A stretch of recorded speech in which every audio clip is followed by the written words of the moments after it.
I feel like I've revived again because I allowed my inner child to play again. And I realized I stopped living when I stopped being curious. And I think that there's a level of curiosity that we forget to be immense, and that there's this curiosity that lends itself to the alchemist story, that lends itself to walking down a shop and seeing something, and then you don't know what's going to happen. Like something magical happens that you never thought that was going to happen. And I know for me, I'm a testament to that. If I would have never done that, I think I wouldn't be here, or I wouldn't be the same person like sitting in front of you.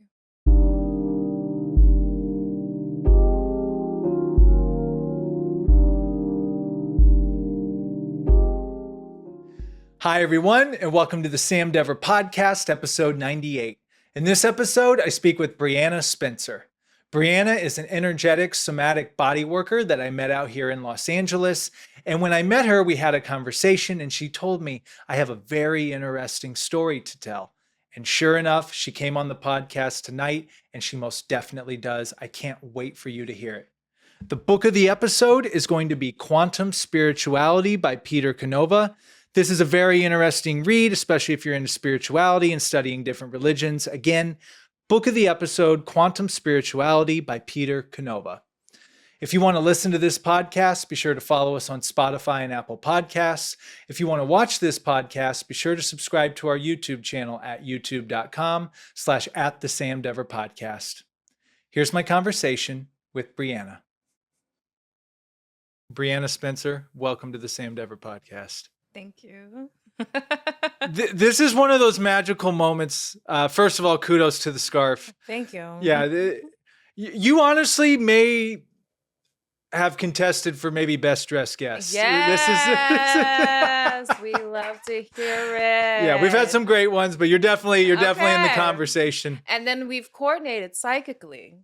I'm like, what? I was either gonna go with a checkered, argyle type pattern, but then I'm like, you know what? I haven't worn the purple one in a very long time. So, I love that you have a purple turtleneck. yeah, and as soon as I saw you come up and you had the purple in your colors, I'm like, oh, okay, confirmation. Yeah, like, there we go. It is. It so is. And I have to give the audience watching and listening a little bit of backstory here. And shout out to Ford Fanter. We met at his event. Yes, we did.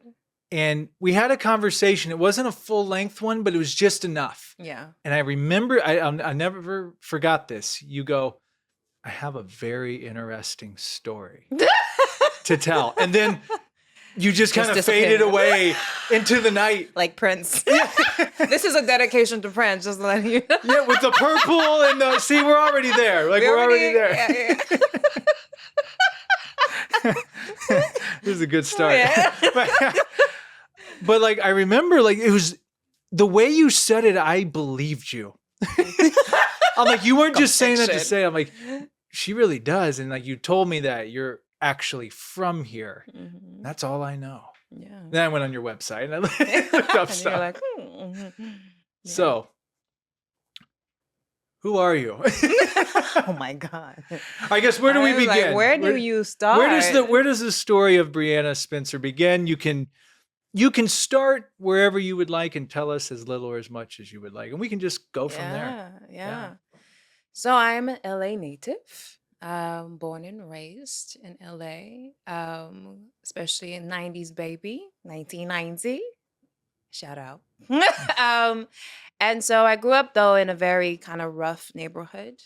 Um, Usually sometimes predominance of neighborhoods that look like me doesn't have like access to resources, right? And so definitely grew up in a rougher neighborhood. And so I seeked out a lot of imagination as an only child. I didn't come from like a really big family. My family was quite small, and but also a lot of just like issues. So like a lot of addiction, a lot of just like sexual abuse and those things. And so I found myself at 15 having to make a really big decision. I left home. I ran away from home when I was 15, and then went to a shelter because at the time I was being bused from my neighborhood. all the way to Hollywood because I wanted to be a star. Um, and I was talking to a counselor, and she was like, "I think it's best suited that you kind of leave." And we debated back and forth whether that would be the greatest decision for me. And lo and behold, I did that. And so I lived at a shelter, and then I got into foster care. That was a whole nother road within itself of moving around from place to place and seeing the things that I saw and moving around. And so it got me on the path of understanding trauma in a whole different level, but also the fact that like I grew up very Christian and Baptist, okay? And so anything spiritual and woo woo was like that's devil's work, that's hoodoo, voodoo, la la la la la, la, right? And this is the 90s, right, in LA. And so there wasn't really much access to certain resources like yoga, meditation, especially, and there still isn't in terms of certain neighborhoods. That's pretty sad. Um, but I have to say, like all of it really, I feel like summoned me. I never seeked out spirituality, and that in itself is such an interesting synchronistic story, even in itself, um, and how it really dropped in my lap multiple times where I couldn't like ignore it. And I was like, okay, well, there's something here. There's some gifts here, and I need to address it. And maybe I am one of those people, you always say the black sheep of the family. I like to say the light sheep of the family. Who kind of comes in and they bridge back order um, in the family structure, which is something that I dedicated to learning and growing and cultivating why I do the work that I do, which is in the spiritual realm. And so, yeah, that's just a little, I don't know where you want to go from there, but yeah, that's just a little bit. That's amazing. And when you say dropped in your lap, spirituality, can you Hmm. can you think of a specific example? Oh, I'm sure there were man. several, but Could write a book about synchronicities in even in Mm, itself. mm. For me, growing up, words were always a key to the journey ahead of me. I always loved writing, and even though I went through a lot growing up. I watched my mother be abused, and she went through just a lot being a single mom straight out of high school. Um, and my father wasn't very like prevalent in my life due to so many circumstances, but understanding like the study of epigenetics, for instance, when trauma gets passed down from generation to generation. So even like on both sides of my family, both grandfathers were addicts. One was alcoholic and one was a drug addict. And so having to understand more closely, like, oh shit, like there's something here that really needs to be addressed, and we're not addressing it and we're not talking about it. There's this like really good quote, um and I forget along the lines, but it's along the lines of like, you better be careful when there's somebody born in the family who's a writer. Because they're gonna write a tell-all story. And I hate to say it like that because I still have like big love and compassion for my mother and my father. Obviously, too, I've had to do a lot of my own healing work, and still that's always continuous. Not to say like sit here and be like I'm perfect, because we are human and there are reasons why certain things happen. Um, but I know for me, like reading growing up was like my escape. I was very bullied and teased growing up because I just liked weird stuff. I mean, like I had a crush on RoboCop. Like that's just a prime All example right, let's of of who I was as a child. So, RoboCop. And yeah, I'm not laughing at that. It's like, man, I haven't thought of RoboCop in so long. I And there were know. like multiple I RoboCops, know. right? There. But nothing What was it compares to about? the original. Nothing compares. What was it about RoboCop? I just think, growing up, I didn't have like cable and all that stuff. And so there were certain like things that would come on repeatedly. And so I think one, it was RoboCop. But also, I think when I was young, I had a infatuation of wanting to be a cop. And I was like, no, I grew up and I was like, no, no, no, no, no. No, not really. And so I think I already had like kind of a bit of attraction to, but also I think he was just a misunderstood character. He was like in between, and maybe that just a reflection of how I felt in between worlds of like something you didn't choose, in a way. So I always was fascinated by very misunderstood characters.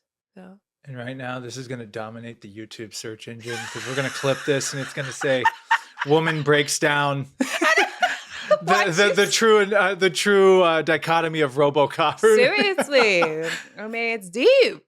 It's deep. So okay, so I don't know where to go from RoboCop. Sorry.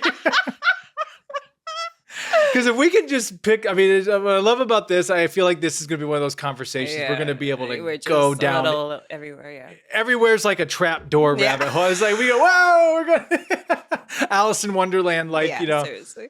So okay, you were just picking up on these things. You were a writer. Yeah. That moment when you were 15 and you had to leave. Mm-hmm.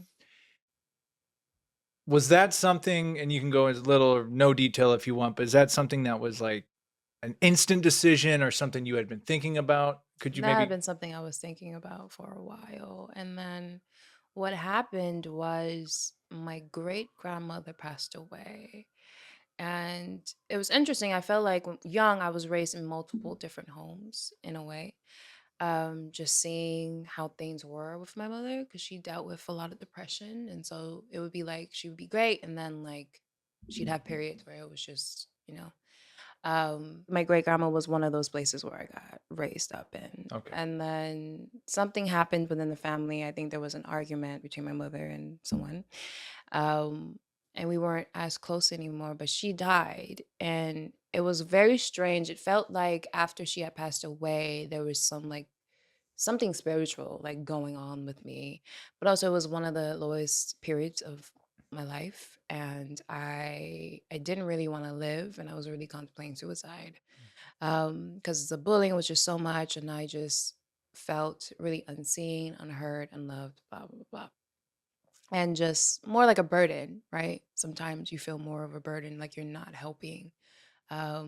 If you feel like someone you love is going through so much and you feel like you're an extra added weight. And that's kind of how I felt just like growing up. And so I just remember there was a time I broke down, and I looked at the window, and it felt like a voice. And you call me crazy, but I call it spirit. And it was like, you will have to leave this home. And there was this bird that came like outside, and like I lived in the hood, okay? I lived in whatever you could call it, in the inner city. And there was this unique bird that just flew on this branch outside. There was a tree. And for some reason, like I felt a sense of just calm over me. And it was just like, okay, I need to leave. It was like, you need to leave and you need to at least try to live. And that's what I did. Wow, that's amazing because I'm trying to picture myself at 15. Like I mean, to be able to have to make that type of decision Yeah. is, I mean, that's heavy. Yeah. So, and from there, where did you first go? Like, what was your first stop? Was it like a shelter? It was a shelter in Hollywood. It was called Gower. And it was actually right next to Roscoe's Chicken and Waffles. Okay. It was very strange. It's like you're going through stuff, but then like you see all these celebrities. I met like T-Pain, T.I. It was very strange. At Hollywood. the Chicken and Waffles? Yeah, because you literally was like right next to it. It's funny. I think like not too long ago, drove past it, and it's basically a weed shop. Oh, it's not there anymore? It's not there anymore. So it's so interesting. But yeah, that's where I was. Has that spirit voice talked to you since? Oh, yeah. Yeah. Oh, yeah. How often? Often. Really? We're going to get into that. Oh, here we go. We're going to get into it. Yeah, I believe very strongly I've been very guided, because there's been times in my life I'm like, how did I make it out of that? That's wild. Because how many people don't? make it out of that. Girl. No, You it's know? really hard Yeah. statistically. Even Yeah. even so, in foster care, a lot of people don't understand foster care. And so in foster care, sometimes, especially when you get in when you're older, they don't really give you the option of like adoption and all that stuff. But also too, you don't understand what your rights are too. So basically you're the ward of the state. So every quarter you are demanded to go to court, regardless. Yeah, exactly. And so a lot of people don't even understand this or know this. And so basically it's like you wake up in the morning and they put you in this like this van with all these kids you don't know, and you got to go to court, and they give you a teddy bear. And it's very intimidating, and it's very policing, and sometimes racist as well, um, as the predominance of children are African American and Latino in the system. And so there's a lot of just different levels of things that have not been addressed and dealt with. Not to say that it's completely crap, but yeah, it needs a lot of work. It needs a lot of work. And so too, it's like they'll take you to group homes, and group homes are just like facilities where it's like multiple teenagers living in one setting. I mean, imagine that. You have to like get up and go, and you have no choice of being like, no, I want to stay. You might. There might be exceptions, but sometimes the court doesn't accept them. And also, you got to get everything approved through the court. Then on top of that, so it's like you're living in a group home, and then everything about you gets written down. So say you got in trouble today and you got in an argument with one of the staff members. You got caught with weed or something, right? Teenagers always explore, right? They can write you up. And even in instances, I have heard certain people call the cops on teenagers, so it's a very police system, a very traumatic system in how we even deal with humans in a society. I have also not only went through foster care, but also I have worked in nonprofits around foster care. So I've also seen in both aspects how things are ran. And it's just really interesting that we know it works. Like, we know the studies about meditation and sound healing, and we know that nature is best, and we know all these things. But when it comes to actually implementing that for human beings, like these youth who are most vulnerable in all aspects of being able to get into other systems as well. It's very easy to go into other systems from foster care. Very, very easy.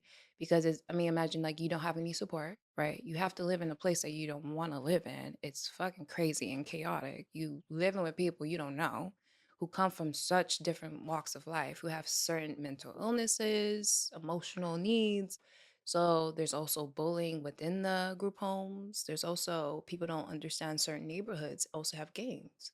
So if they don't know you, they roll up on you. I've had a lot of male friends who were in foster care deal with that, not even be a part of that setting, but have been shot at, right? Have been brutalized because of that. So it's on top of that, layers upon layers. And then sometimes getting treated even worse by staff members. Not to say all staff members are horrible. I definitely have had some really great staff members who really saw light in me and spoke light into me, which really, I think, carried out and carried through to my existence of who I am today. But, definitely, I've definitely seen some staff members where I was like, why are you working here? If you're just doing this for the money, and it's just a really interesting system that we have, and how we treat children, even in this country. Well, first of all, I thank you for sharing that, Yeah. because like as you're, it's interesting because I wasn't aware of a lot of that, what you just said. And it's like when people think foster, like, oh, you're going to this nice couple Mhm, that mhm. just wants to bring a child into their home. And from Right, what it sounds like, you're leaving one very traumatic situation and you're going into another right. traumatic Mhm. situation. Maybe it's a little better, maybe it's not, Yeah, so wow, I mean, when you really paint that picture of what you had gone through and just your initial upbringing, then having to go through that, yeah. I mean, Mike, so what happens next? Like when you turned 18, was it 18 when you were done?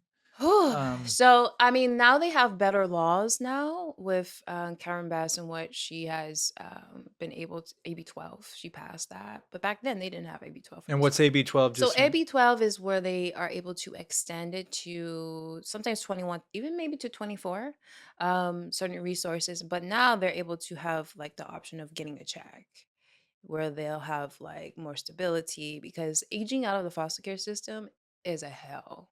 It really is. I mean, just imagine you go through the whole system, right?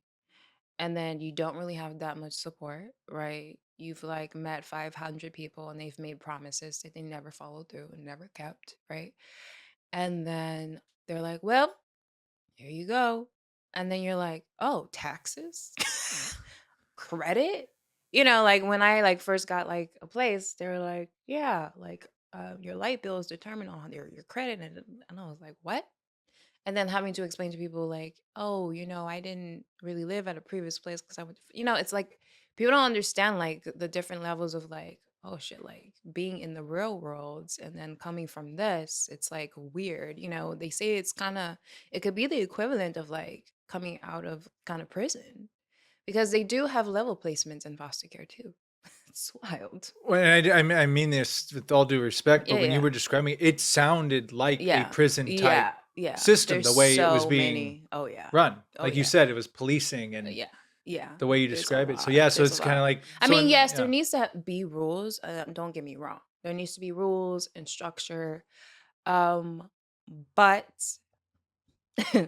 I have seen them be so far removed from the emotional depths of understanding trauma, and there's so much studies about trauma and how to deal with trauma, but like we're so far behind when it comes in that arena. I mean, look, in many arenas, just in regular life, right? You know, but I think, going through COVID showed us a lot of that. But also just like in foster care in itself, there's just not enough awareness of trauma and how to deal with trauma and the somatics of trauma, which actually really helped save my life, I felt like. And so basically like after 18 I tried on my own and then I just failed and went back, saw a program that was helping housing former foster youth who were trying to age out. So then that's when they call it tay, so like transitioning youth. So usually from 18 to 21, sometimes you get like a little bit of a something. They do have like housing, but I think that's one of the biggest issues is that housing is so scarce. I mean, our housing in LA is crazy with inflation and everything that's going on with the market even right now. And so just imagine that with in foster care, there can be like no options or a lot of placements closed down or da da da. And so basically I was trying to like sleep on people's like couches and just trying to make a way. Sometimes, like imagine like you're a little bit older and you're like still trying to figure out life, but you have no one to like really call and go to, and then you lose your job. You don't got nobody. And so that's why I don't judge anyone because I know that, especially like for instance like prostitution or human trafficking, that is so easily target to foster youth. And I experienced that even like when I was in foster care, there was this girl who I was like friends with, and she was trying to get me in to that. And I almost did it because I was just like, I feel desperate for money and I feel desperate for just some type of attention. Like maybe this is my life and I have no existence. So, like, why not? And I remember we went into the casino, and casinos are a big place in which human trafficking actually exists. And I sat down, and there was this man, and he looks at me. He was like, "Oh, well, you're new, fresh." So we go upstairs. She goes upstairs, and there's these two guys, and they're like, "Hey, you don't have to do anything. You could just da da da." And I was like, "I just don't feel right. I can't do this. Like I thought I could, and I was just like, I can't do it. So I went back downstairs with the main guy, I guess, the leader. And I was really nervous because I was like, yo, like he could like really mess me up. He could like, and thank God there's just like gods around me. There's angels around me. Cause somehow I like talked my way out of it. And she stayed upstairs, obviously, doing what she did. Um, no judgment. I understood. Also understanding her background. I hope that she's well. Um, and it was so interesting. He sat down and he starts talking about his daughter. And he looks me in my face, starts talking about his daughter, how his daughter is spoiled. And he's trying to like correlate that I am spoiled and that I didn't, because I did not want to do what I wanted, what he wanted me to do with those men upstairs. And I was just like, wow, this is crazy. I'm really living in a movie. But that's just one instance of just living in one placement. So imagine like moving around to multiple placements, right? And the experiences that you see, right? And um and that's why I don't judge as harshly. Like I think we all have a level of judgment because it's normal. It's like you walk down the street, you gotta determine whether somebody looks safe or not, or they out their mind, right? But I think in terms of just like people and their daily lives, because I understand being the outcast, right? The outcasted in the world and why that comes to be. And there's so many stories that get so swept under the rug and get untold.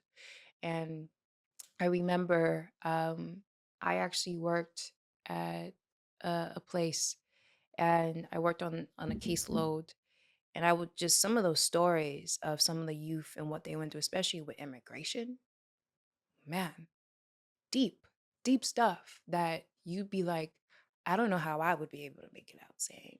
And it has allowed me, I think, to understand perspective, to understand that we really need to cherish what we have, like truly cherish. If you have love, and look, everybody's situation isn't perfect. You could be rich and be miserable, right?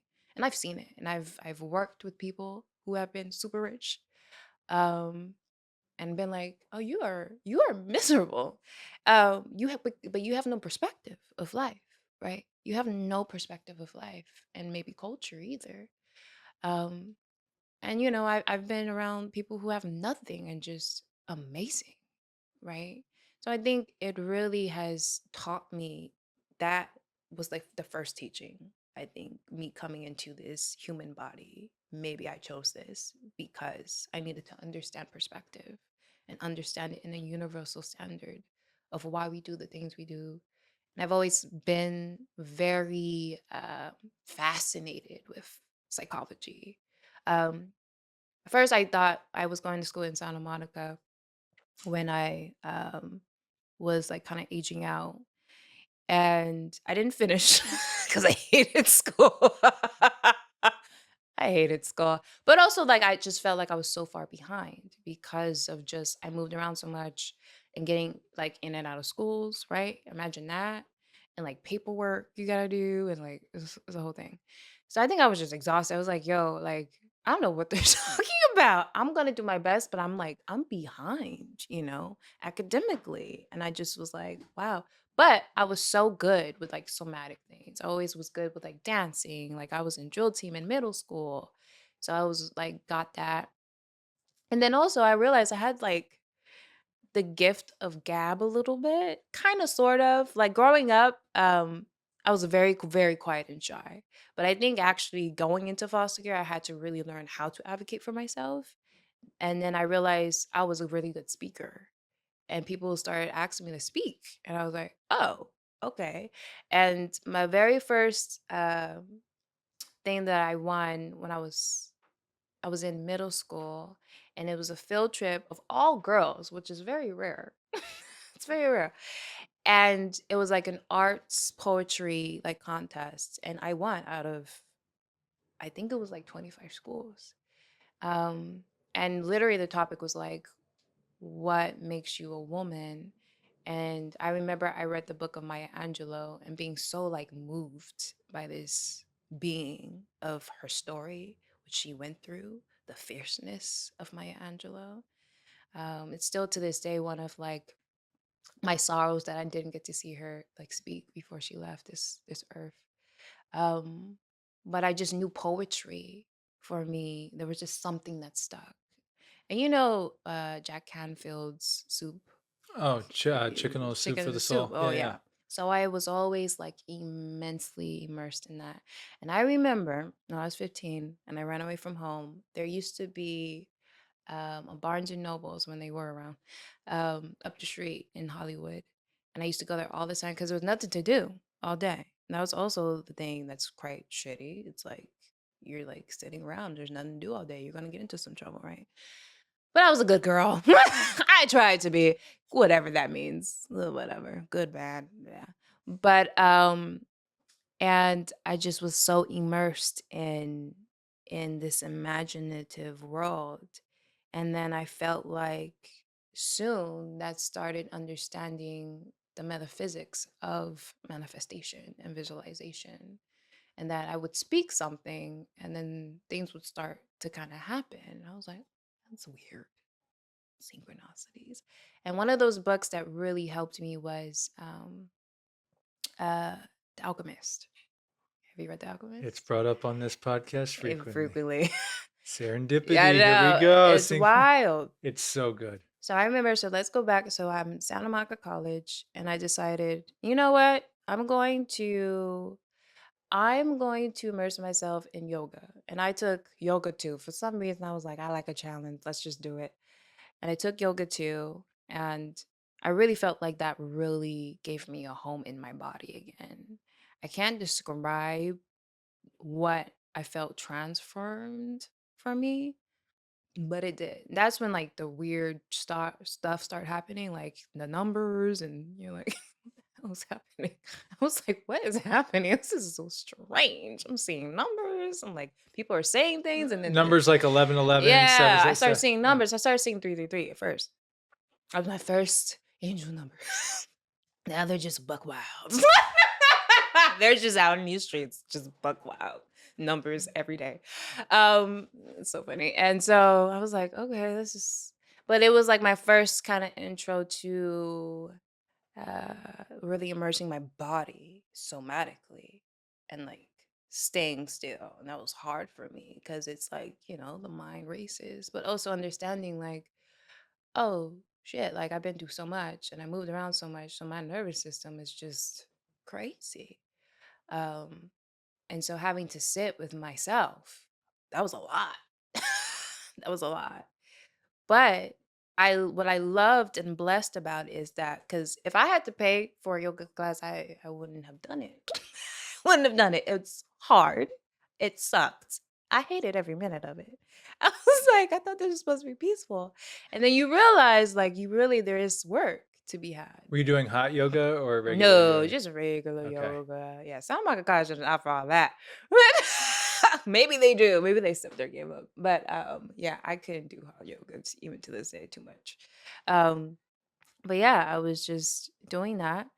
And then I just felt synchronicity start happening. Like I read The Alchemist and like for instance, there's a part in The Alchemist of the book where the little boy, he's sitting down with this king. He doesn't know it's the king, right? And the king's describing synchronicities. And that was the first time I was like, oh shit, that's the word to it that's happening to me, right? And I'm reading the book and I'm on the bus at the time. And then there's a butterfly that flies by, right?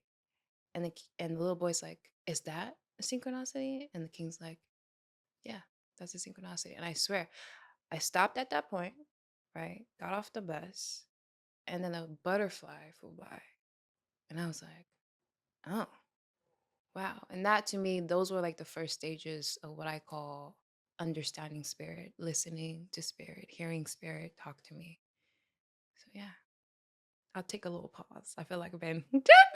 No, you can just keep going. Because right now someone's in their car right now and they're just vibing out to your tale. Like Yeah. there's 20,000 I directions to know. go from this. No, I it's know. so good. No, I love everything you've shared, and I want to revisit this, and then I got other stuff. You really did a very good job. I'll just speak for myself, painting the perspective of, first of all, like you look at the things that you complain about in life, Right. and you realize that those aren't complaints at all, because you're describing what people in this city and cities around the world, everywhere, Right, right, the battles they have to face every single day. right. It's just mind blowing. And it's just, man, like, especially as a youth, I'm thinking back to when I'm 15, 16. Right, right. Shoot, when I was in my early 20s, like you're just not all there. Like you're developing, but to go through those types of things at that age, I can't even imagine it. Mm. So that, I mean, the fact that you've made it through all that, but then when you bring it to yoga and you're discovering these things, it was almost like you were meant to do this. Mhm. As we're getting into now, like Mhm. you were finding these tools on how to help yourself, Right. really. So I think that's a beautiful thing. And The Alchemist, I'm just a huge fan. I love the glass shop story Yeah, where yeah. he's on his journey and he goes to the glass shop. He Mhm. worked there for like a year. Mhm. He's like, why is this happening? But he Mhm. saved that money and Mhm. got him to the next step. So it's like Mhm. everything is always leading Everything. you to the next thing, and it's always opening up. It's wild. It's And the thing that wild. you think is the treasure Right. may not be the treasure, but you going to that, oh, I know what it is now. Uh-huh. You know, so that's interesting how that book Mhm. was so meaningful. It's such a great book. And all his other stuff. So, Have you read other books by him? no, I Probably. have not. I So, need okay, so there's to. another one. Which one should It's I called The check out? The Pilgrimage. Pilgrimage. Okay. Yeah, Brian Meyerhofer on this program told me about it, and he goes, "Yeah, it's like the prequel to The Alchemist. It's his Oh, actual story." interesting. Oh, very interesting. Like him going on his. Just Oh. throwing that out there. Okay. That would be my next. And My next journey. for my sake and the audience sake, what exactly is the definition of somatic? When you're saying somatic, what is that all So encapsulating? soma means, to me, it's just anything that has to do with the energetics, the mechanisms of the body. To me, the body is the unconscious. So in terms of just anything that I've studied, so for instance, yoga could be a somatic thing. It's opening up. Some people believe the chakra systems. I do. Um, Opening up different things of consciousness, because there's something that happens when you open up the body. Things move. I don't know what to say about it, but things move. And and so basically it could also be like breath work. It could be like cranial polarity therapy. It's like there's so many different modalities of somatic work. um, it's not just one little thing, and it could be a combination of many different types of things coming together. Just like sound healing, it's kind of like a somatic because it's a frequency. And if you study, like when you start really understanding how the bridge arts and science, like you're like, oh, okay. I remember when somebody first described to me, I think it was the water experiment. um, and so basically, a man spoke really good things to water, and then he froze it under the microscope, and he saw like the molecules changed in these most beautiful shapes. And it didn't matter. He could say Christianity, Buddha, love, and they all had different shapes, but beautiful, like crystal, um, like snowflake shapes. And then he did the same thing, but instead said lower vibrational words like, hey, violence, fuck you, blah, blah, blah, Um, and he put it under the microscope and he saw like it wasn't the same shapes. It had these like really disfigured, ugly, disembodied shapes. So then he was like, oh wow, and you know, I don't advocate for pushing anyone to any certain religion or spirituality. I'm very a big believer that they all can coexist. They're all just like different rivers to get to the same ocean. That's just me personally. Call me insane. That's fine. I think that there's something beautiful in a little bit of everything, of studying everything, and there's a type of respect and honor. So let me just put that out there first and foremost. And then, but that's exactly what I loved about it, because he said like every religion, and they had different shapes, but they were beautiful. And then he said negative things, right? And so we talking about water, and water for centuries, whether we're looking at it in an indigenous realm or we're looking at it in a Christianity realm, water has been a big element in scope. And a lot of times people believe like water is the equivalent to our blood, right? That's why you should drink water. It purifies the blood. Da da da da da da da da. Da. But also, like, how much of our body is made out of water, right? And what we say to ourselves and what we take in, right? And how we talk to each other, ourselves. So that was the first time where I was like, oh, like there's science. So this isn't just like, you know? And Like, quick question, that was an actual thing that happened. yeah. It was not like a metaphor or story. Like that No. actually did. He actually talked No, to. yeah. That is I insane. wish I could get the name, but yeah, this is an actual experiment. And actually, Stevie Wonder had did a song regarding this documentary, and there was another experiment where they like did this the same kind of thing, but they did it with trees and plants, and they realized that plants, they basically talk to each other. It's like mycelium. So these studies have been around for centuries, since 60 days. But let's have some respect and respect the indigenous, because they've known this for centuries, right? So they've been knowing this for centuries, of understanding that we are connected so deeply to nature and ourselves. And I think this is something that is definitely coming back. So to me, I believe very strongly that there is a big somatic coming back that's happening right now, where people are like, oh wow, like I'm really out of touch with my body. It's good to just say things, and you can say things, right? But also, like, a lot of people are like, well, I'm saying all the things, I'm doing all the things, but why am I still not manifesting my man or my la la la la la? And sometimes that is because the result is like your body isn't ready. So like you can say the good thing. So it's almost like attention and intention, right? It's two different things, right? So you can say an intention, I want $10,000, right? Okay. You want to make $10,000 each month, but is your attention every day going to that? It's kind of like, to me, I find it, to me personally, it's like religion and then like spirituality. To me, spirituality to me is just a practice that you do every day. It's a ritual. And a lot of people get like, oh, the ritual. Like the ritual is just a practice every day. It's everyday habits. I don't care what you call it. Call it a habit, call it whatever you feel comfortable. They're all the same to me, like I said. But, to me, like spirituality is the everyday practice of how do you cultivate? Do you breathe? Like, do you recognize when your triggers are in your body?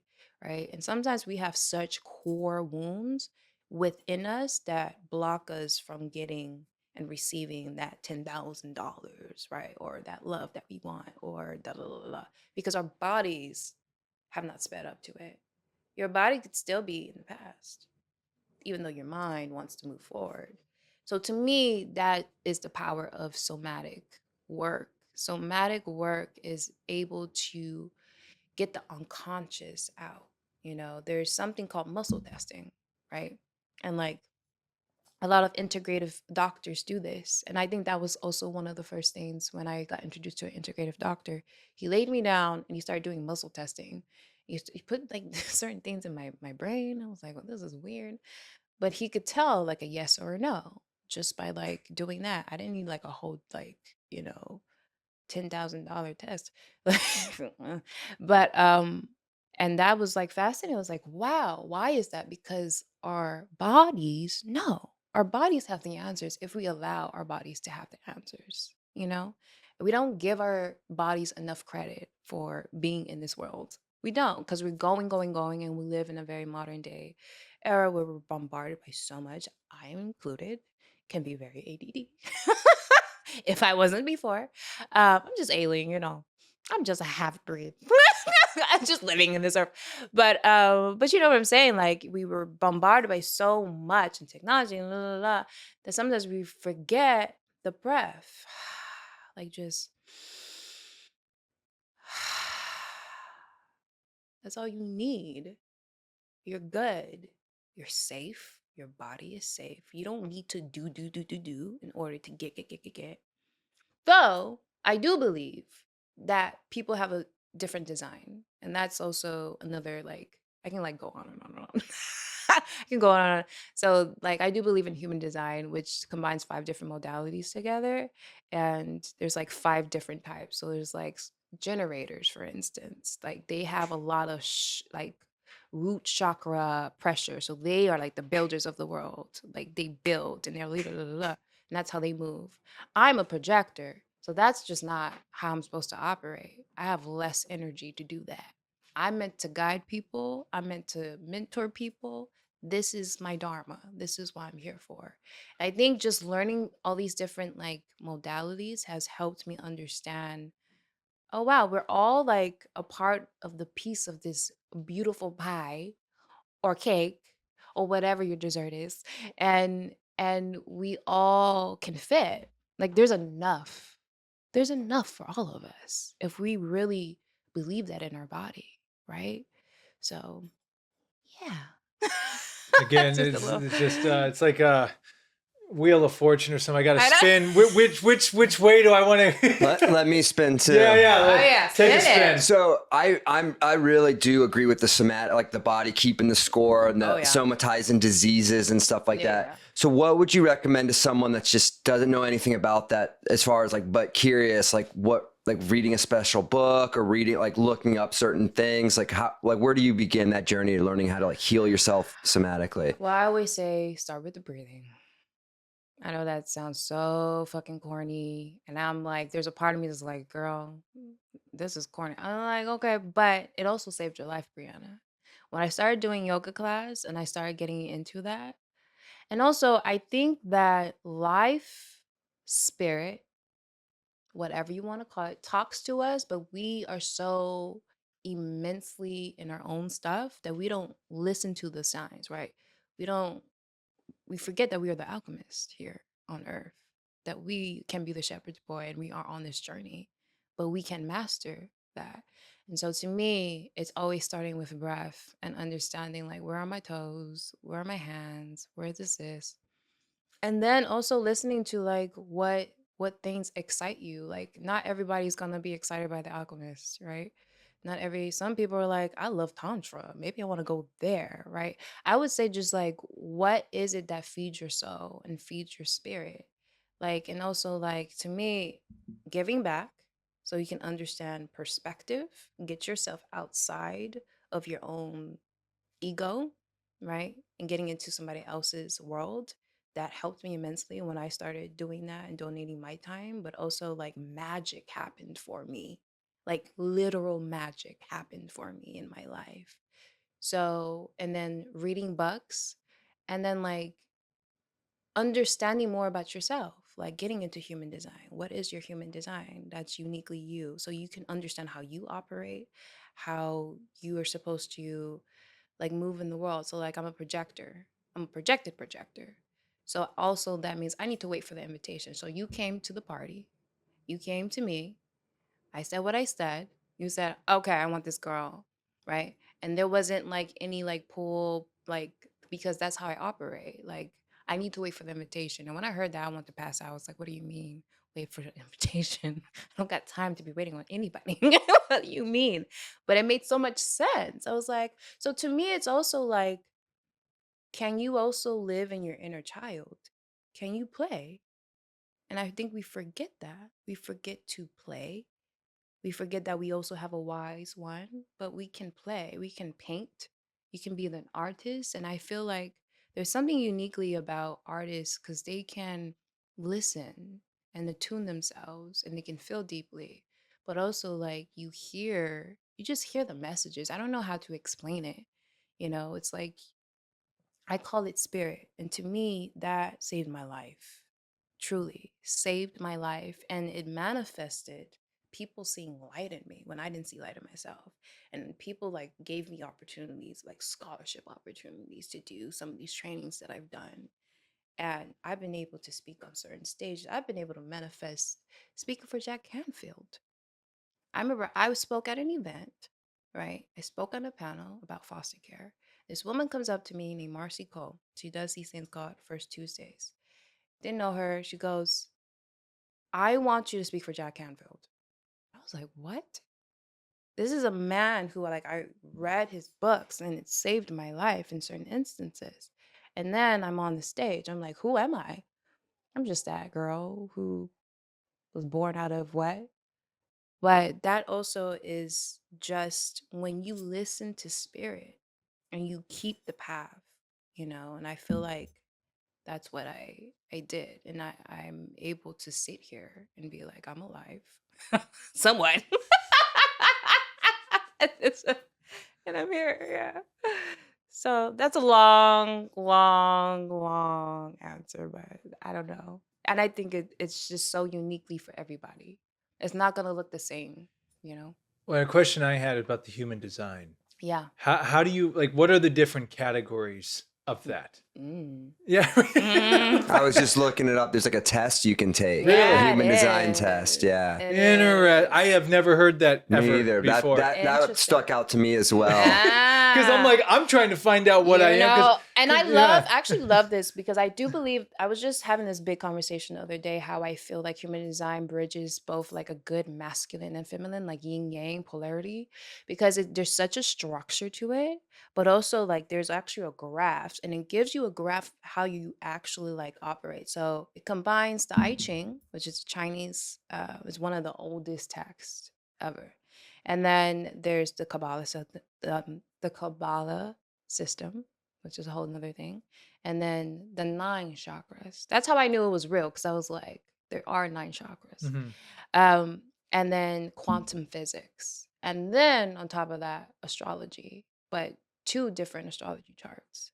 So it combines all of this together to give you your unique design and how you operate. So there's 5 different. So first of all, giving kudos where kudos needs to be given. I remember this girl came up to me at this party in Topanga, and I was telling her about like some of my health stuff, and she goes, "What's your human design?" I was like, "I don't know, girl. I ain't trying to get into another thing." She goes, da, da, da, da, da, da. And I felt like she like told me my life, and I was like, "Whoa." And then when I saw the graph, I was like, "Ooh, this is nice." So now there's actual graph of like where I get my most of my energy, which is my throat. Like this is exactly what I need to be doing. Like I am a projector, so like I move energy with what I do in speaking. And anybody can do that, but I'm a little bit extra magician. If you couldn't tell, I'm made to speak. Like that is my dharma here on earth. And thank goodness, because that's how I got through life. Just speaking to the gods. And so get me out of these situations, please.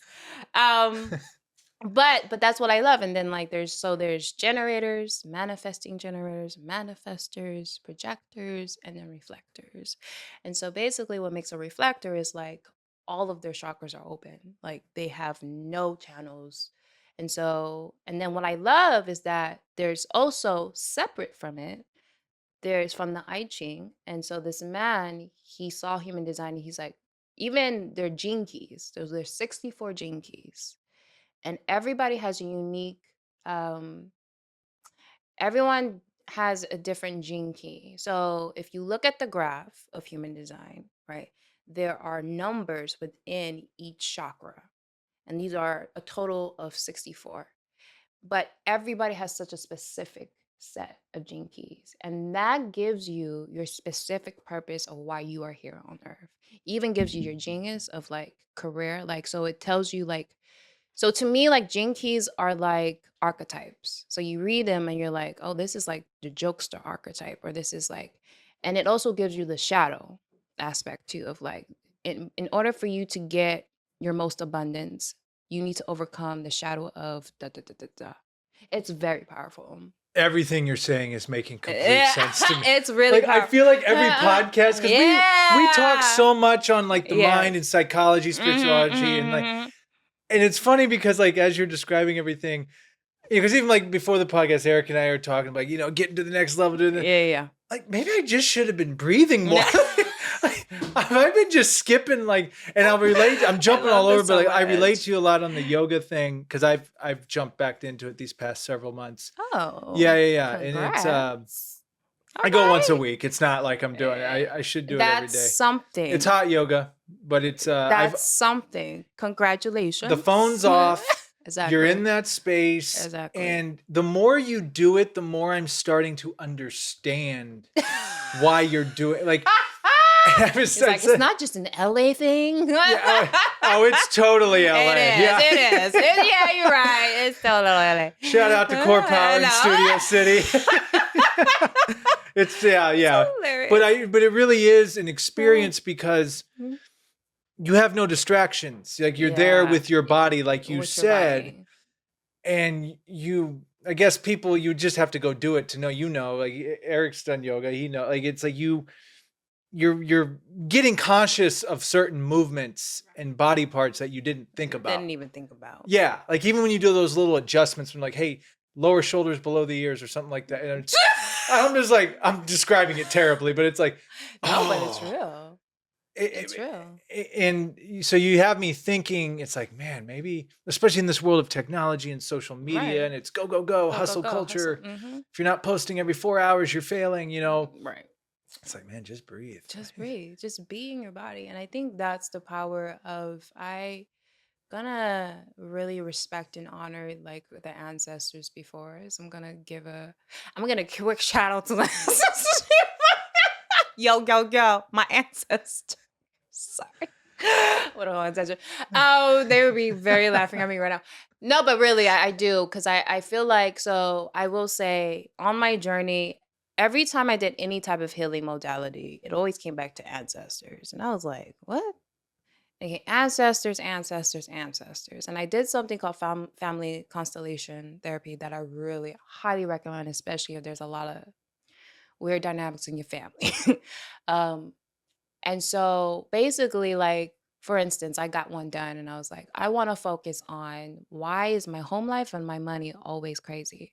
And then they worked it out and they realized your ancestors. And I was like, wow, okay, I need to listen to something here. Because everything that I do, and and it was just wow. There's more synchronicities, but I'll stop. I can go into stories. I want to write a book about my life and all of this crazy stuff. Yeah, because it's crazy. Because it was just everything. Even when I tried to run away from this stuff, it just always came up. So I was like, okay, I'm gonna believe. What if I just believe that ancestors are real, right? And blah blah blah. I didn't really want to like do all of that, especially coming from a very Christian background, right? It's like, what?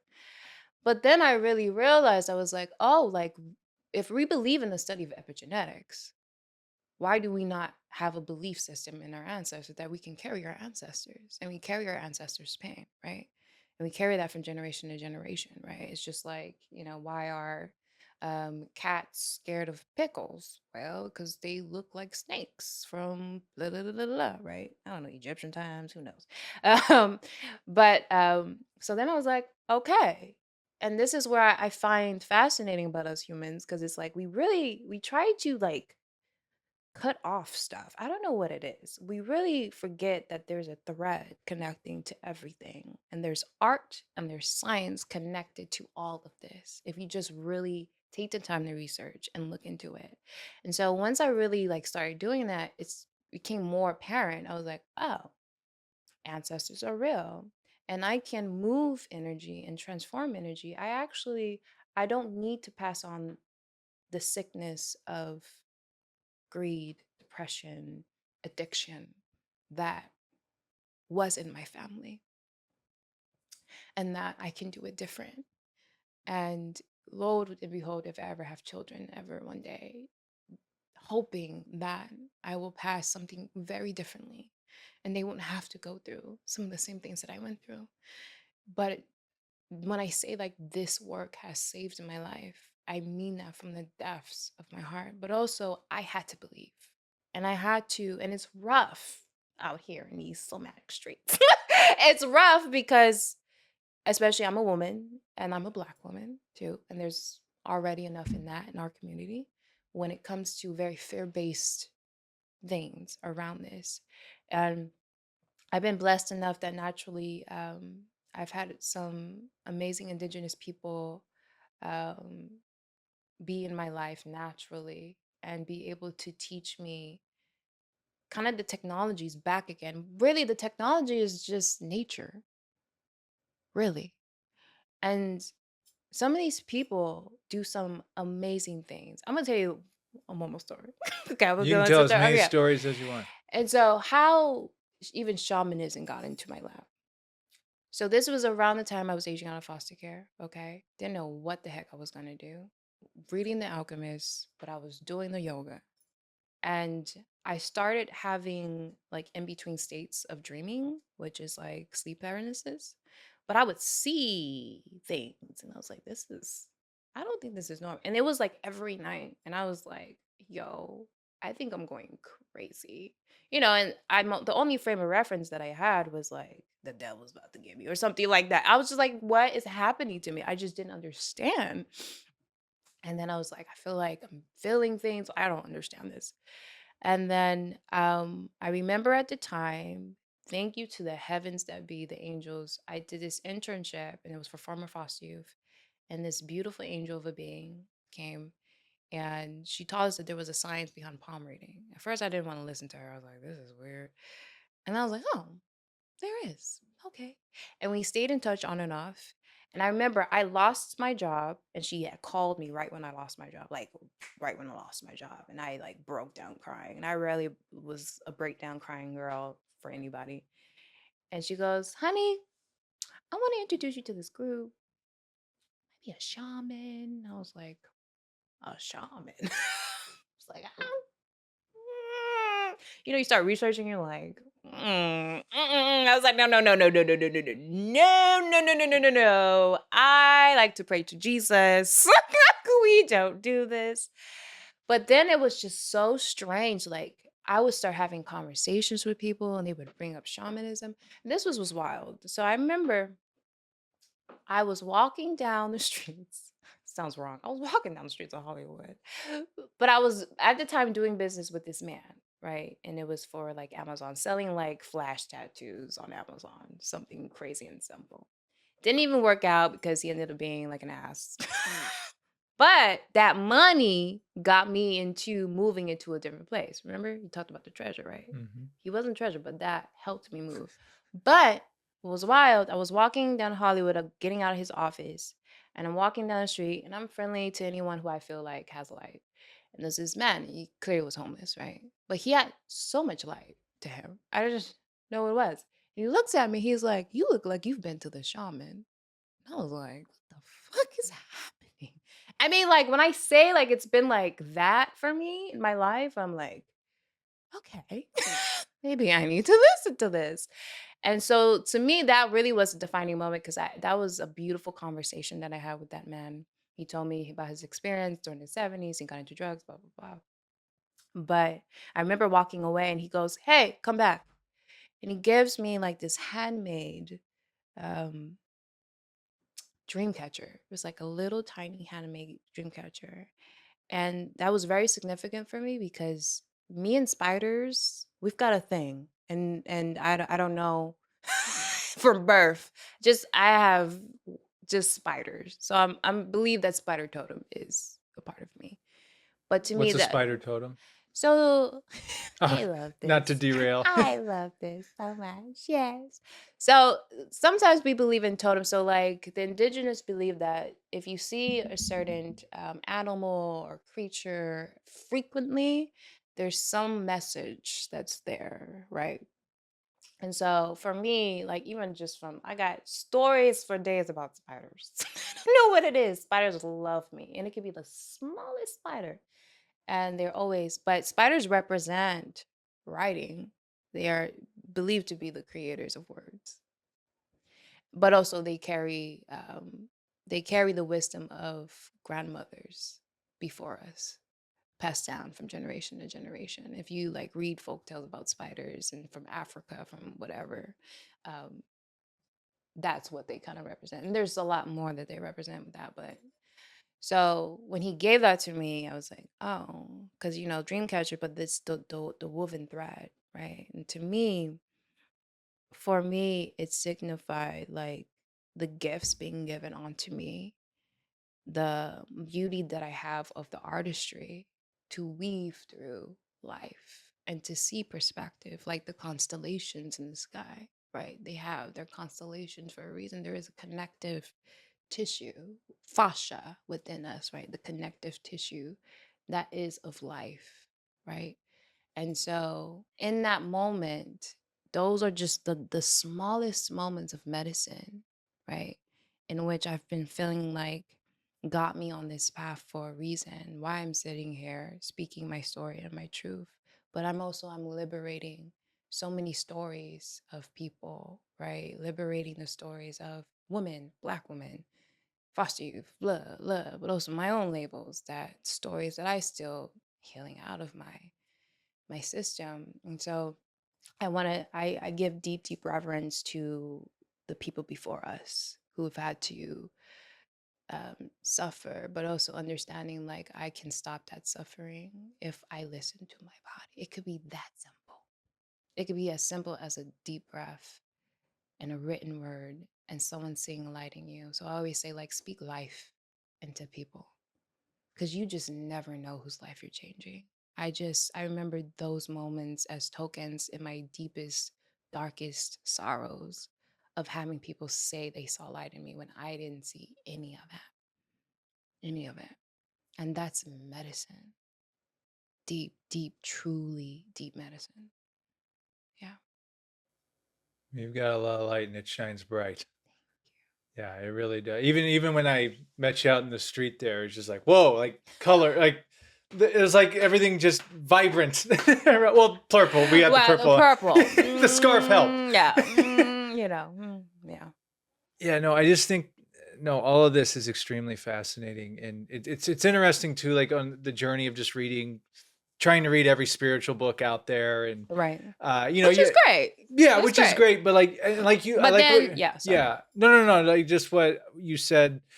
You know what these things are, but then you read Alchemist, like, oh, that's what that is. I knew it was something. I just didn't know what words to put. I feel like that's this experience right now as you're describing. I want to get to those shadows. 'Cause I thought Yo, of a that's couple of so those. funny.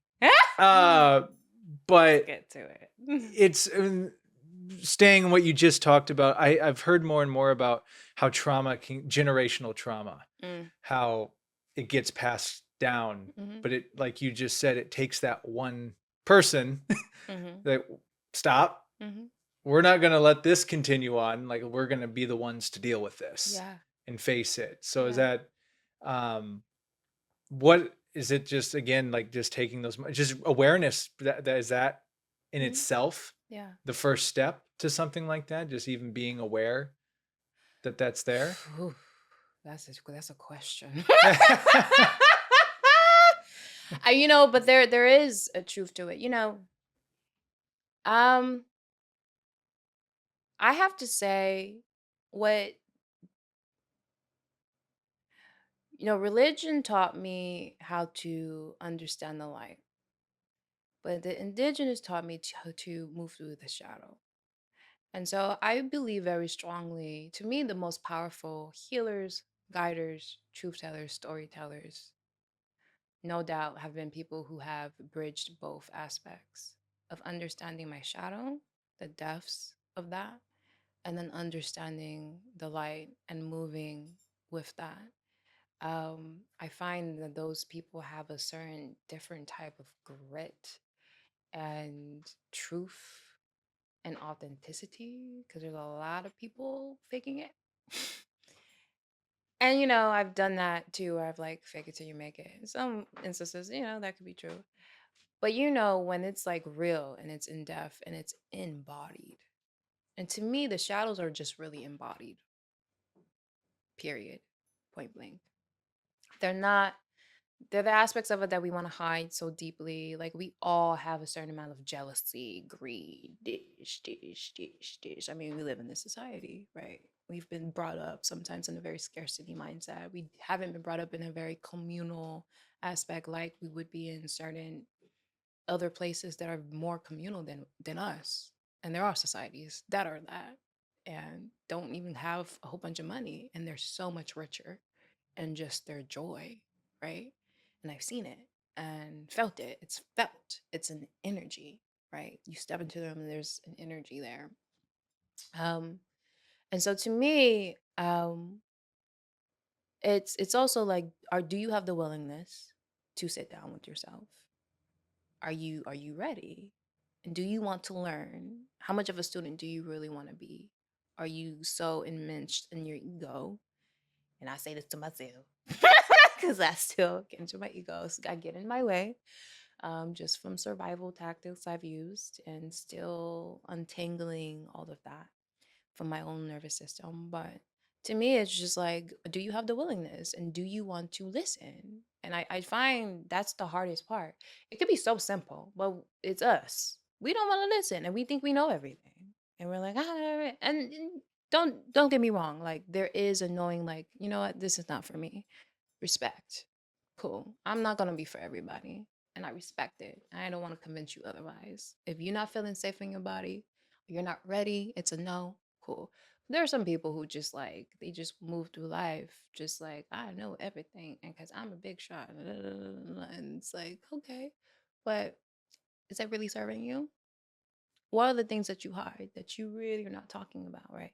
Just like, people could look shiny and new, but like, they're so depressed and they commit suicide, right? Doesn't matter. So to me, those are the first like instances and like first steps. And then also understanding like, what things are you wanting to work on? Are you committed to working on? And it always comes back to yourself. It's like, hear thyself. You got to hear yourself before you just be like, I just out here want to heal other people. It's not me. I see that too. Denial, right? Um, it's them. It's like, okay. Mm. But we're all connected. And I realized too, like, when you start healing yourself, things shift around you. People start being like, something different about you. Instead of them like making fun of your yoga, they're like, you know what? I took a yoga class today because you inspired me. I've had that situations in my life. I remember like one of my family members, she not very nice. Talked a lot of mess about me doing yoga. Was like, you're worshiping all the gods. And I was like, it's yoga. Okay. And I really believe that like we live in such a modern day that you can, like, it's evolutionized. You can use yoga as religion, you can use yoga as a spiritual practice. If you're not killing someone, it's not bringing anyone harm. And then I realized this person ended up taking a yoga class. And that was really interesting to me. I was like, oh, I see. When fear comes in the mind, then therefore you project onto other people. And we do that a lot, everybody, in some small way, big way, or whatever. We like to project what we fear, right? And a lot of times we fear the body, period. It's like the women in this society, they have been fucked over, right? For many centuries. Men have taken over, particularly white men. And so a lot, I think, in association with the feminine is the body, right? Getting back into the body. The masculine is the structure and the and we need that. But I do believe that the feminine is kind of uprighting and uprooting. That's my belief. Kill the shooter. And that really means like the body. And we feared the body from in many different forms, whether it be religion, this, that. Whether I come here and talk about tantra, if I, like talking about pleasure and joy, right? We've learned in our society, like, no, you must sacrifice Jesus on the cross. Da, da, da, da. That's great. But it's like, okay, our vessels are also made for joy. We're also made to live, right? So to me, it's like, do you have the willingness to really be in your body again? And so sometimes that's just like, I'm gonna take a yoga class. I'm gonna da da da da. Or booking me. I do somatic ancestral body work. So I combine many different modalities. So this comes just out of training of many different things that I've trained in. So I've been to some shamanic trainings, West African Sangoma, and then I finished my Peruvian well. And then I have an elder who's from the native Tongva tribe that I believe is mentoring me through as we speak. And he wants to actually build and help. He wants me to help him build something like a rainbow tribe troop, where basically we go to sacred sites like Mount Shasta. And there's been certain parts of areas that are known to have a different frequency on Earth. That's why they call it the sacred sites, right? Like in Peru and blah, blah, blah. So he believes like the lands need to be prayed over, because that like nature is our body. Our body is our land, and we haven't been doing very well in that area, right? And so when we start doing that, we start paying more respect and homage. And I also feel like we elevate certain ancestral wounds, right? And there is a big tide in belief in that. And that's a whole nother like thing. So I use certain things from that to help elevate like Reiki in a way. And then I use tuning forks. I use sound healing. Like tomorrow, I'm just going to be doing a woman's private session group where I'm gonna do sound healing and meditation. So I do tuning forks. I do myofascial release, pressure points. I do the whole numbers. It just also just depends what your focus is on, and also I do human design charts as well. So go get your human design chart in coaching. So I've coached different people, and then I've also done workshops. So, and then a retreat is going to be coming soon, maybe in Tulum. So Let's plug. Where can people go to yeah, contact you? We'll just plug that right now while people are yeah. tuning in. So www.sacredtuneofmagic.com. That's me. Awesome. I Yeah. love it. Well, I have a lot of questions, and Eric, do you got any questions as we're? Not right now. Go ahead, man. I am very interested in doing that though. Yeah. No, it's like Yes. I'm like, gosh, do I ask about this or this? I know. Because I It's know, like because this isn't like surface level stuff, right? Like no, it's it's not just not. like, oh, the answer is B. It's like, Yeah, no, it's like once you ask that, we're yeah, going. yeah. And it's also it just like it comes in stages, right? Slow when you're needing to. You don't want to open up Pandora's box. You gotta kind of take it at a pace, at your pace. But anyway. Yeah, because I don't know. It's really a lot of what you say is speaking to me. And again, I've done enough of my own Right. research. Oh I'm yeah. not to of your level, but like I know enough to understand the realms of what we're talking about. And Yeah. yeah, it just makes a lot of sense. Especially the human design chart, and just not being, it goes back to being present, and like it's just a feeling, like you just feel like you're not in sync. But Mm-hmm. you're like, on paper, logically, I'm doing everything Right. how I'm supposed to be doing it. And Right. people are telling you like, good job, or whatever. Like, nah, this just isn't Mm-hmm. Mm-hmm. so it's like there's something off. Mm-hmm. So like you describing the work you do, it sounds like, if I'm understanding it correctly, you help people get in tune. Yeah. And Yeah. it's not just, maybe it's not just sitting for a meditation. Maybe Right. someone's really good at meditating. Right. But are you you really Yeah. getting into your body? Are you Right. there's nutrition in all aspects, the sound healing. Right. So yeah, it's very interesting the type of work you do. I think it's incredible. Thank you.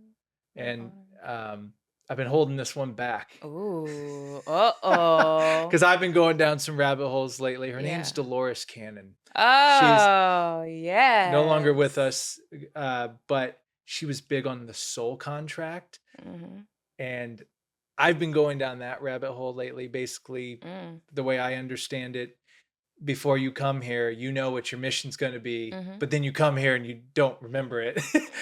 And that's why intuition and like these things are like guides. Hey, remember, you're supposed to go do this. Do you believe anything like that? Or like, what do you think? Do you think there's multiple lifetimes we do? I mean, I'm just No, yeah. throwing everything out there. I love that because I was introduced to her like literally like a year ago. A friend of mine introduced me to her.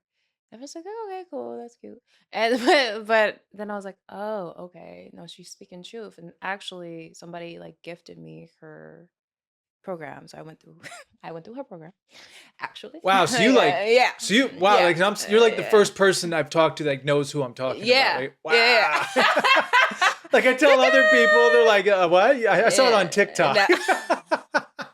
No, yeah, she's like goes through hypnosis. But like this is the thing about it. When you start studying like every little thing, it just things just click. It's kind of like the same thing but like different.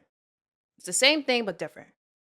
Same thing but different. And I think that's what makes it so beautiful and what I do because I'm like, okay, this is okay. There's shock. Oh, you guys got chakras too? Oh, okay. Like when I went through the proven medicine, where I was like, oh, they believe in. Oh, okay. And you're like, all right. So yeah, she's amazing. And you know, this is the thing.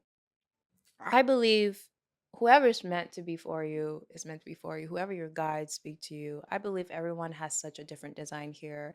Yeah, I've heard, you know, and I think too, like human design kind of actually takes on a little bit of that because is believed that certain people, so it's believed that maybe like generators came on this earth first because they had to build. They were like the chiefs of the tribe. You build, right? And it's believed that we didn't even have all the chakras that we do have now because we've evolved for because now we've have a different consciousness. Back when we were hunter gatherers, it was just hunt, you know. Um, but now we have emotionality, empathy, like a whole nother surgeons, and that is believed why we have an acceleration, and that there's certain energy types that came on here on the earth gradually. And then even like if you want to even like symbolize, you could even say like with the human design and the astrology charts, there's two different astrology charts. There's one that is believed that is created before you actually came here, which is Vedic, and then the actual when you came here combined together. So So wait, like yeah, there's two the different chart before you astrology came charts. here and what you Before were, it was like a and solar then the contract, chart yeah, that when you're here. entwines. Yeah, How do I get that? human design. It's all incorporated, Yeah. all of it in the human design. And to me that makes sense too, because like people that feel like they're on their mission, they're on their purpose, Right, and that's one of those things. Like when I do feel on my purpose, right, those things that are out of sync go away, right, and that's how you know. Like when you're in certain situations or right. around certain people You're or in flow state. flow state. There you go. Flow state. I took shout out to Jackie Nattel. She has this program called Flow Mastery. She was one of my mentors, guiders. She's freaking amazing. I hope to be on her level. Hi Jackie, if you're listening to this. She had gifted me. She was one of those angels who gifted me her program. And because she was like, you've got guides near you. And I was like, okay. Because you know, when you're in the presence of someone, you're like, I don't know what it is about you, but there's something. And she was one of those, and thank God she saw light in me. Um, and she is one of those, they actually like did a study on her and her brain, and she like lives in this like flow state. And it's like, you know, when you study like monks and their brain, like they're in this certain wavelength state that's always like in tune with flow.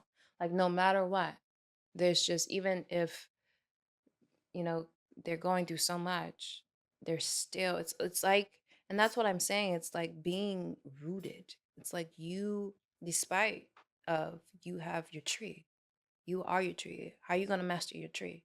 Like are you just going to build from your branches? No, you want to start rebuilding from the root up. And I feel like I just feel since the pandemic and now, I feel very strongly, and when my spirits feel like they said, the feminine's coming back, but also to like the death rites of passage have came back. Um, and that's a whole nother thing. And then also too, like where are we building from? Truly, are we building from the root up or just from the branches out? And I think that's also like the lower chakras, like our root chakra, our sacral chakra, and our solar plexus, I think are having a big major because it's also like we have to pay attention how we treating each other, right? The pandemic showed us that. How are we treating each other? Like, and though it was a very hard time, it was almost like we all had to go back into the womb. We had to go back into the void space, back to the womb, and deal with the shadow, because that is a part of the feminine. You have to look at the shadow, and any study have been shown this, right? Women revolve, our periods revolve around the moon. There is a shadow aspect to the moon and a light aspect to the moon. This is the feminine scriptures coming back to me, to earth, that were pulled out of the Bible per se. Call me controversial. I probably will get a lot of, slap, but it's fine. And I believe that that's kind of where we're at right now, in bridging back. How are we looking at ourselves in society and our mental health? Because before we didn't have, I don't think personally we had as much, like, favor in how we saw work life. Now we can work from home. Now it's like, okay, we can take care of each other. My mental health matters, right? So yeah, I know how I got in that tangent. Oh, it's going to be that was a clip. Dolores. Uh, That Dolores. Would you call that dead rites of passage? Death rites of passage. Death, maybe just short, if you want to tell the short. What is that? I have no idea what that is. I believe that there is ceremony in how indigenous or tribes saw death. And they see death in such a different way than I think our American Western society has dealt with death. And I think even over these years with the pandemic and all of that that's happened, um, I believe very strongly, though, that there are higher beings who create some things for us to learn. And like each century, if you look at history, each century there's been a pandemic of some kind, right? And just for us, we just thought, oh, we're over it. We've got technology and then we're like, oh shit, let's hoard toilet paper. And then you really start seeing like we're really not that in tune with ourselves, and we're really still scarce. If we're hoarding toilet paper in the midst of a pandemic, come on, what does it say about us as a society, right? We're not that communal. So I feel like we are needing to learn very strongly here on Earth, bring back the indigenous ways of being a part of nature into oneness, communal settings, being in the root, in the sacral, and our solar plexus. And that means a whole nother different thing, but also how we see death. I think a lot of people just like, and just in general, everybody who I've known around me has dealt with a lot of death, like a lot of death. I've known someone who's died, or from the pandemic, a lot. So there's just been a lot of death around us. But I also believe like we get to understand and see death differently. And I think indigenous, they just do it well when it comes to that, how they celebrate it, the proper care, and even how you properly bury a body, um, how they even feel like there's a ceremony of properly allowing the spirit to leave the body. So it's just such a level of beauty. And I'm like, how could there be a fear of this when there's just plainly beautiful ritual around this?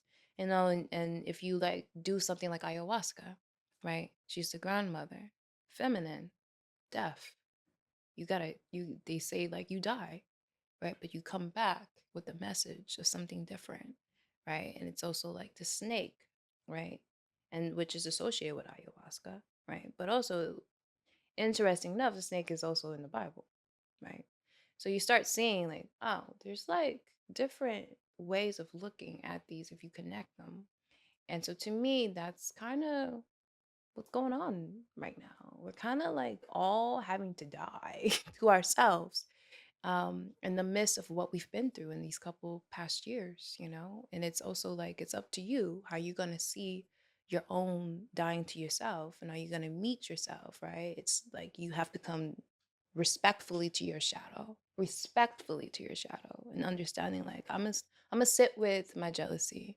I'm gonna look you in the eye. I'm gonna say hello. Let's have a conversation, right? And that to me is addressing the somaticness that I find that's missing sometimes in other elements. And talk therapy is amazing, but I know for me, talk therapy was not enough. And I actually really believe if you don't go to a proper therapist who actually knows what they're doing, yeah, I said it. Um, but just be real. they can actually open up, keep re-traumatizing you. And I just believe that there are certain people that need to somatically move their body while they are getting that out of their systems, right? So It's not a one size fit all. it is not a one size fit all. So with what you do, you can help see what Mm-hmm. mechanism is going to be best for that person. Yeah. Yeah. Yeah. Do you do the talk therapy as well? Like, Oh yeah. yeah. Oh yeah. I'm all like, give you positive affirmations. I have this one client. I love her. I love her so dearly. She's came to me twice. She like lives far and she's came all the way to me. And I knew talking to her, but sometimes there's certain people where I'm like, I can't really talk too much. I'm pretty intuitive. So sometimes I can know where someone's at. And sometimes I feel it. And sometimes, unfortunately, with my men, it's a little like, I wish more men would do this stuff and do this work. And that's why I was so giddy to come here. Because I was like, yes, a man who's like interested in listening. Thank you. Thank you for asking the questions. I'm already Because thinking like about, yeah. because like it's so necessary. Like our men, we need y'all. We need you guys. And so yeah, so anyway, yeah, somaticness. So my client, she came in for her lungs. She's having lung issues. And then somehow I traced it back that it was somewhere in between her teenage years that she developed this belief, this core belief that she didn't want to live. And that we actually can create stories. And there's actually like, if you study, like, the indigenous believe that there's something called soul retrieval.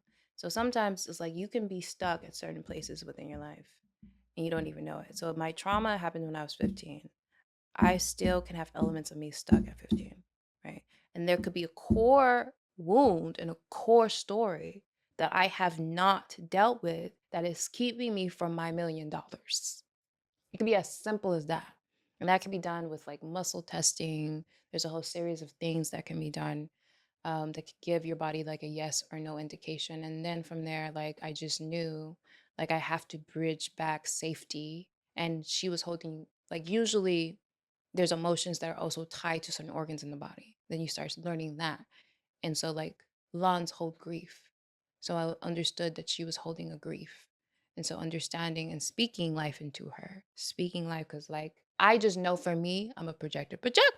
I speak life. That's just, I know that's my gift. When I speak life into things. And so I did. And she, like, hit me up and she goes, I heard your voice. I wanted to buy money for a ticket to this concert, but I decided that I would just help myself. And I was like, yeah, you heard my voice. So yeah, I mean that's just one example of what I do. So I'm looking at our time. It's just gonna have to be a Yeah, part yeah, two because I'm sorry. like, there's so many like different things. Yeah. It's interesting what you brought up about, you were saying how certain parts of the Bible got cut out. Mhm. I'm reading a book. I think it's going to be book of the episode. It's either going to be this one. So I'm reading two right now about just evolutionary psychology. That's the first one. That's a ride.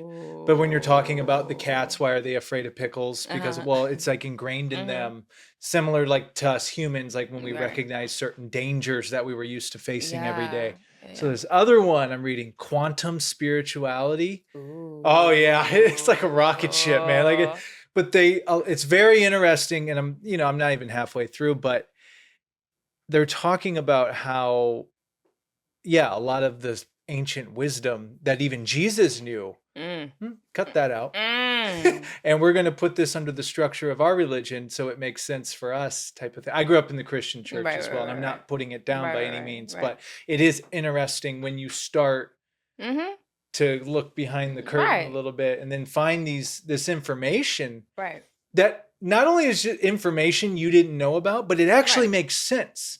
When it starts to make sense, I'm like, well, that actually makes a lot of, and I'm being vague about it, but it really is like this journey. Like you really do have to have that explorer attitude. You do. I think that's what I'm realizing. You have to be an advocate for yourself to like learn and do this. Exactly. Because if not, the society's just going to program you to Exactly. whatever it wants you to be. Exactly. And that's exactly why I feel like I went through what I went through, because I had to learn how to advocate and speak up for myself. Not even understanding that my voice was actually the gift in itself, but also understanding like growing up, I was super shy, didn't want to talk, and then I had to learn how to advocate for myself through the foster care. Then that turned me on to like, oh, there's so many different perspectives of life. Why wouldn't I just want to like learn? What if I believe that I'm gonna be shunned to death because I want to learn knowledge? I think I don't know, that's a whole nother thing in itself. But I believe that's that inner child, right? And I think I remember writing and I was like, I feel like I've revived again because I allowed my inner child to play again. And I realized I stopped living when I stopped being curious. And I think that there's a level of curiosity that we forget to be immense, and that there's this curiosity that lends itself to the alchemist story, that lends itself to walking down a shop and seeing something, and then you don't know what's going to happen. Like something magical happens that you never thought that was going to happen. And I know for me, I'm a testament to that. If I would have never done that, I think I wouldn't be here, or I wouldn't be the same person like sitting in front of you. So, yeah. It's an incredible story. Your story. You weren't lying Mhm. when you're like, I got Thanks an for that. I incredible guess, story. yeah. As we're getting closer to the end here, and I got another question or two to throw out there, but is there anything we haven't talked about that you would like to talk about in regard in any topic, or even in regard to your, your business, your practice, what you do? Is there anything we haven't covered with that? Ooh. The floor is I yours. feel like I've That's- been around the world right now. I don't know. I'm really, first of all, grateful. I'm grateful for this. This has revived. Every time I do just something of this nature, it just revives again the power of storytelling, and that humanity has lived on storytelling from ages, whether we've been around campfires, the indigenous, whether it's AA, like there's something so powerful about circles. And circles actually, they supposedly represent the feminine and the womb, and that ideals get created and creative collaborations form. And I just want to throw that out there. If there's anything that is felt from me speaking that you want to explore, please do so. Please live deeply. And I don't sit here to say like I'm a saint. I'm not a saint. I'm not even gonna like, because there's certain people who get on stuff and they act like they're God. I mean, I'm surely I have a goddess inside of me.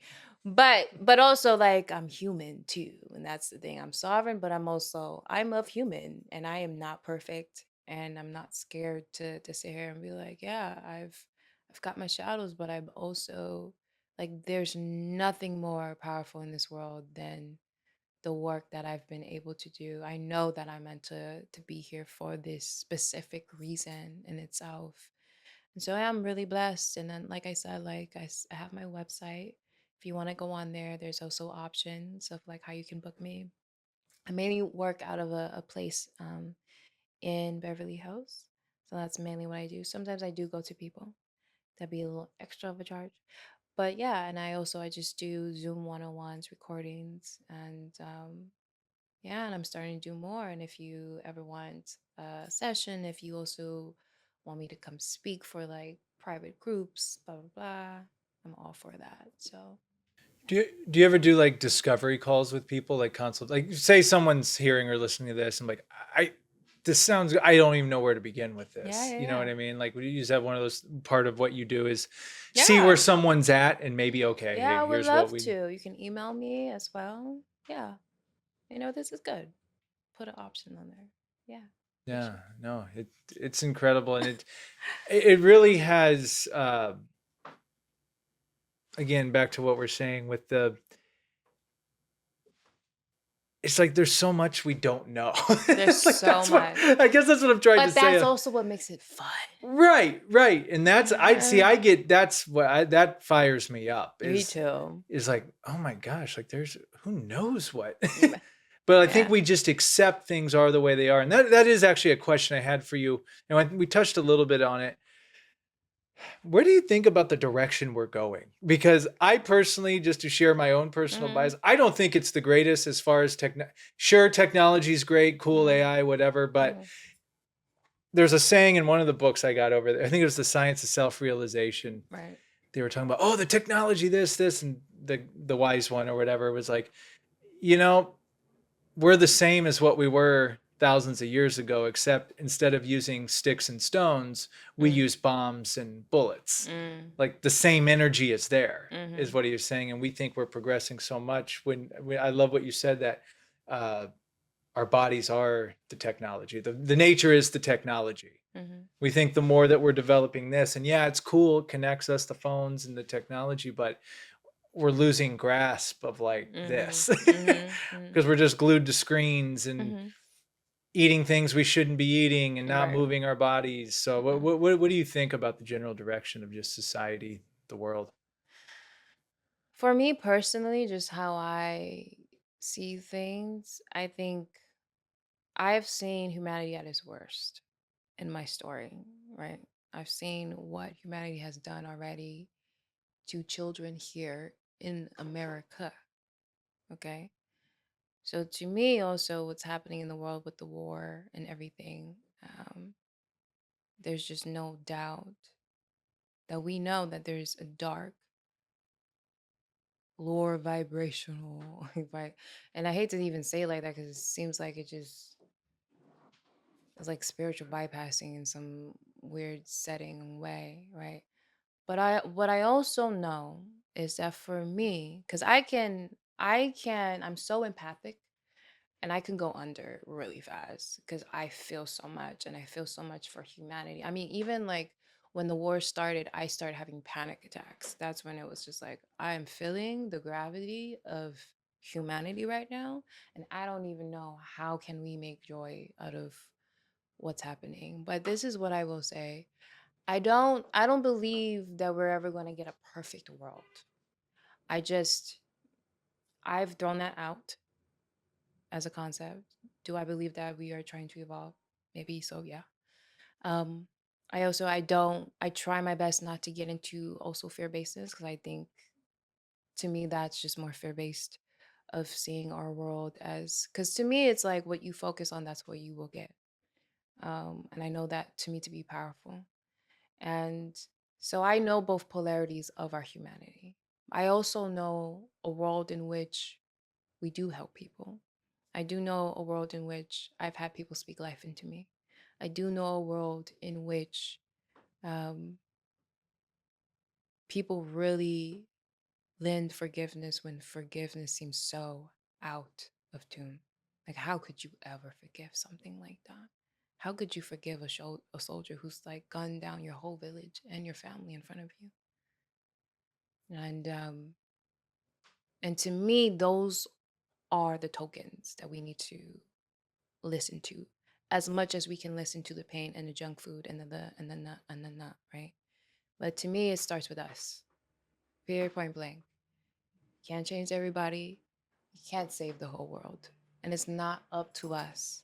But what I do know is that when you start shifting, you start doing your own work, your somatic work, your ancestral, whatever work, I don't care. You start praying to God, whatever you believe in, and it's for the greater good, and it's not for fear basedness, and you're not hating on someone, overly judgmental, where it's causing more violence, right? Because we see what happens when we use use religion as a basis for war and hate, right? And that to me, I don't think any God would want that. Period. That's just not it. But also understanding that probably no matter whatever century, we're gonna have a war. And that's what it is until we can get into this perfect society, which I don't see how that's gonna be able to happen unless you, your individual self, work on yourself, you question yourself and why you think the way you do, why you think the racist things you do, why you think the biased things you do. Have you been around people who are of color? Like, are you generalizing? Like, even for me, my own stuff, I had to work through a lot in my own stuff and having to admit, like, I had a lot of anger towards white people. And I'm gonna say that very like strongly. When I did an ayahuasca ceremony, a lot came up and I was angry. But I also know like my hatred is not gonna like help. It's not gonna help.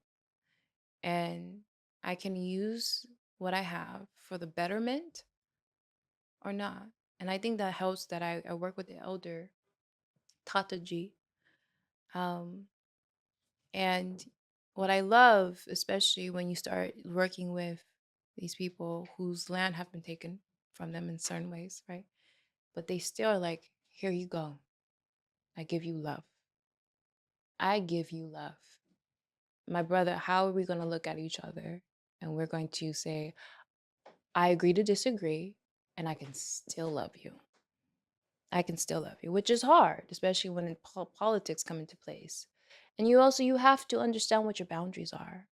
When you understand you and your boundaries and the war inside of you, then okay.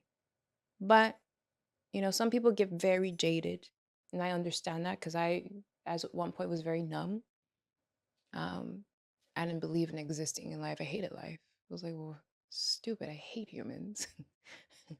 And because of what I was treated like, you know.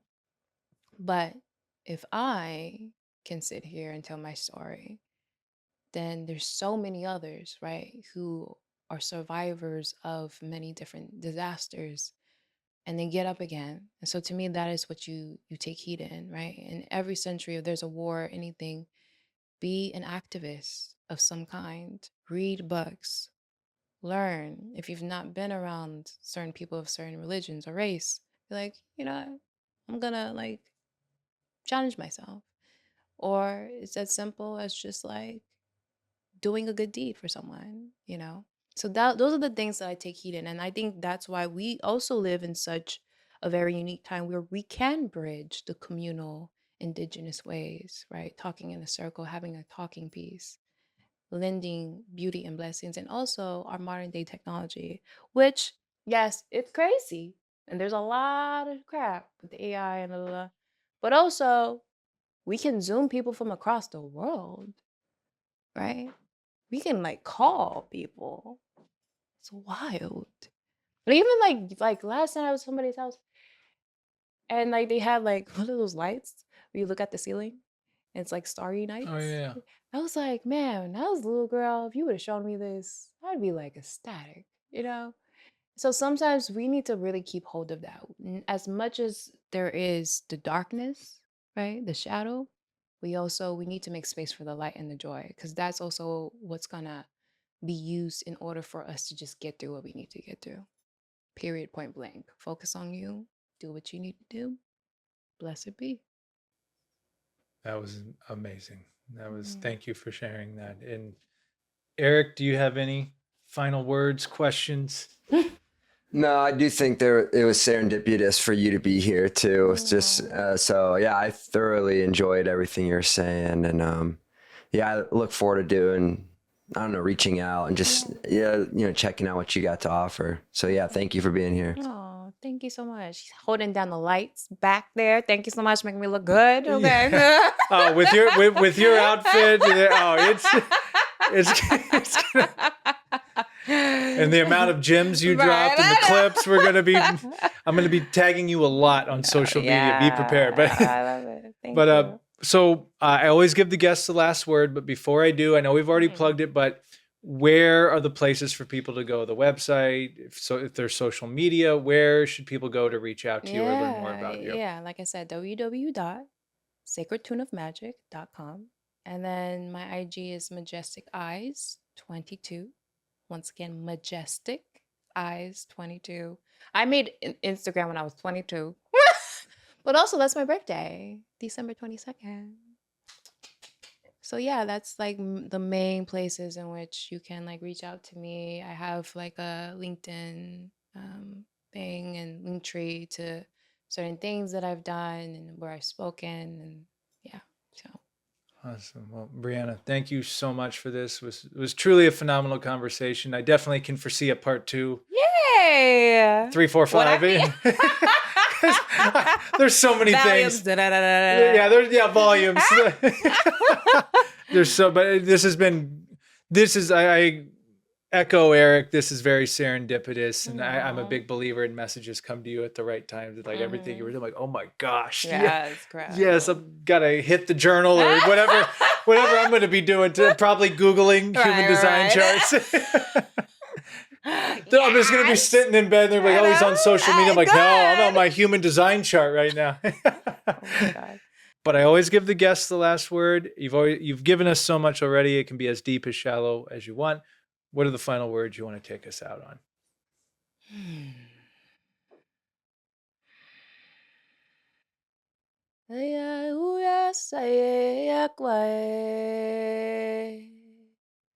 Huya soya yemenae, soya emaetae seae, uma soya.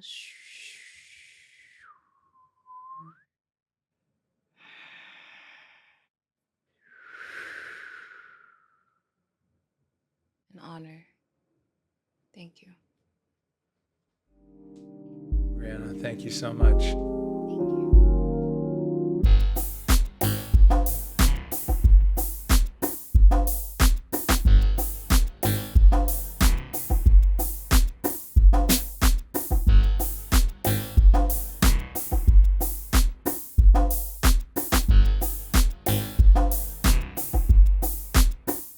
Hi, everyone. Sam Dever, the Sam Dever Podcast here, and I just want to thank you for checking out this episode. To watch and listen to future episodes, be sure to follow us on Spotify and Apple Podcasts, and subscribe to our YouTube channel at youtube.com/@thesamdeverpodcast. Thank you so much. See you soon.